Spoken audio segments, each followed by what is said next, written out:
Hey everyone, my name is Brad. Welcome back to the vlog. Today we're going to talk about revenue cycle management here in my primary care practice and how we make money.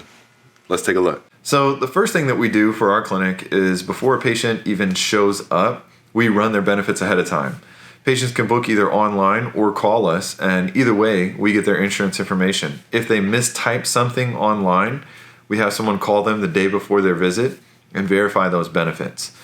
You have to do this usually a little bit ahead of time, and you can do it through either Optum, which is usually for United only, or Availity.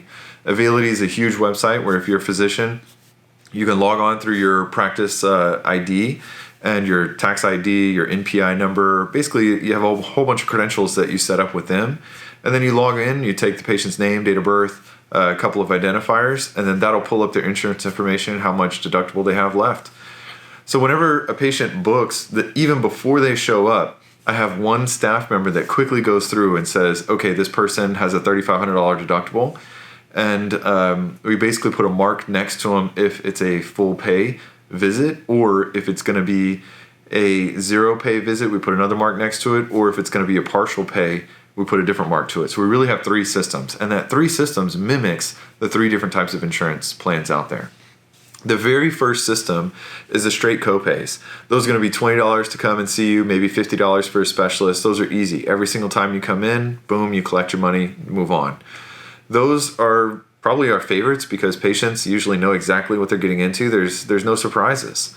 And I think nowadays, especially in the medical climate, it sucks to get surprised with a huge bill. Even when I go to the physician, or my wife and I had our kid, the surprise bills just completely ruin the experience for you and make you have a bad taste in your mouth, almost like a car salesman like a taste.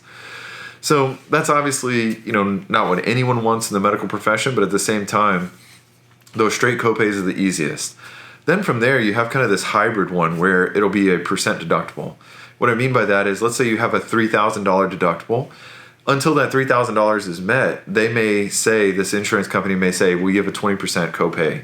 So anything like if the doctor's office costs $200, you're going to owe $40 to that of a 20% deductible. So those are a little bit harder because at the time of service, if they come here, you have to figure out, well, how much is that going to be the bill for, and try to bill them appropriately. With this one, there's usually a little bit of missing. So patients overpay, underpay, $5, $10, something like that. And it usually gets leveled out in the end as patients come back for a second visit. Rarely we have to write a patient a check to cover them the cost and the overpayment that they had us. That's actually only happened once in 2 years. The last one is my least favorite, and that's actually the high deductible plan. So until you pay your entire deductible, let's say $3,000, whatever it is, insurance covers zero. So you have to collect the full amount. The reason I hate this is it puts the onus on the practice to collect that money. It costs us money to collect that money, meaning credit card fees, which is usually about 2.5%.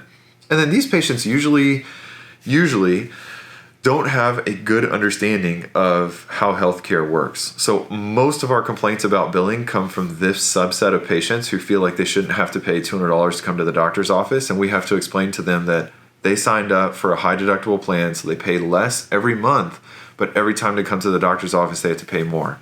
These plans are wonderful plans for people who think they're maybe just going to go to the doctor once, maybe twice during the year. You actually come out way financially ahead. It just stings to go to the doctor and be like, man, I got to pay $280 to go to this specialist visit today.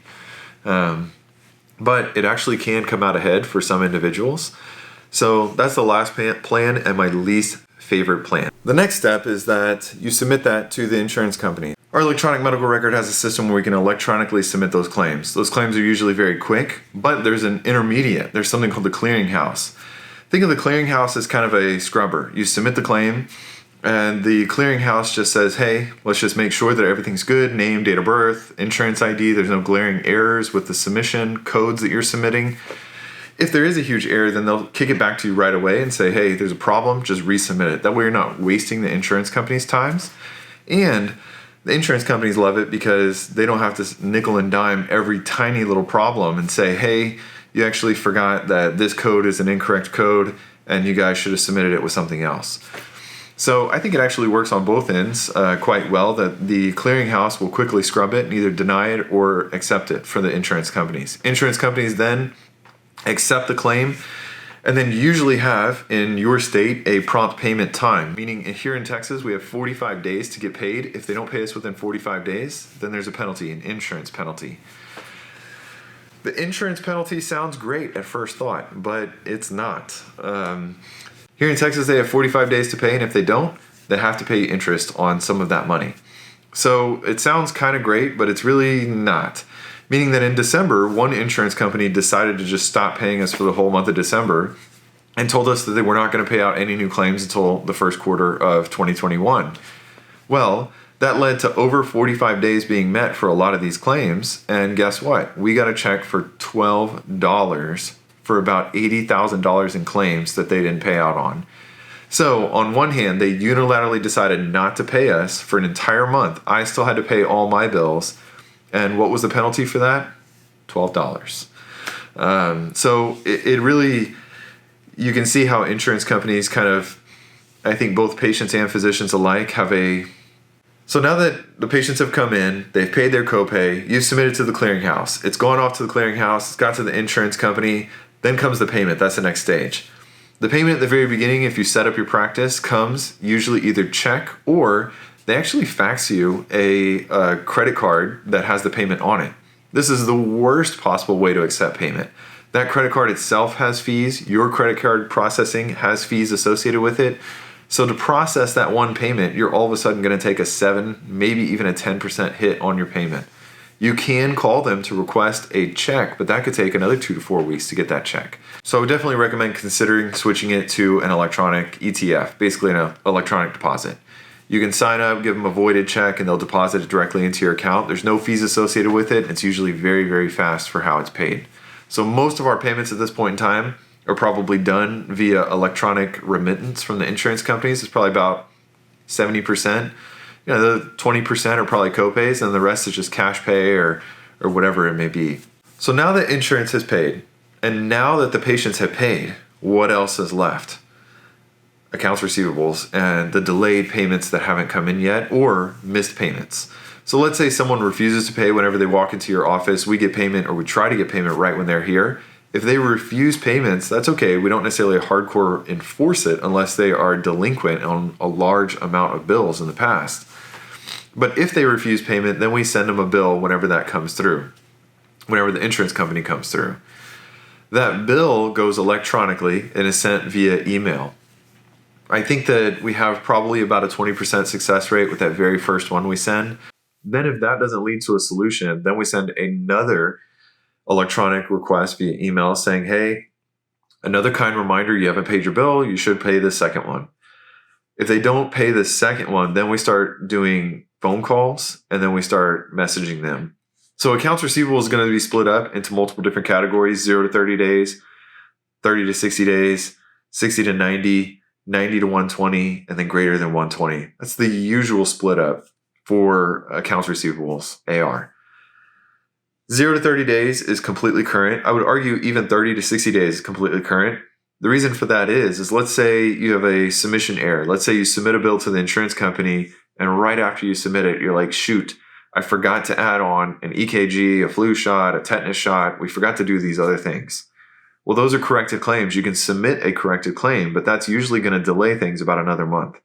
So a lot of those like 30 to 60 day payments are either slow insurance providers or corrected claims.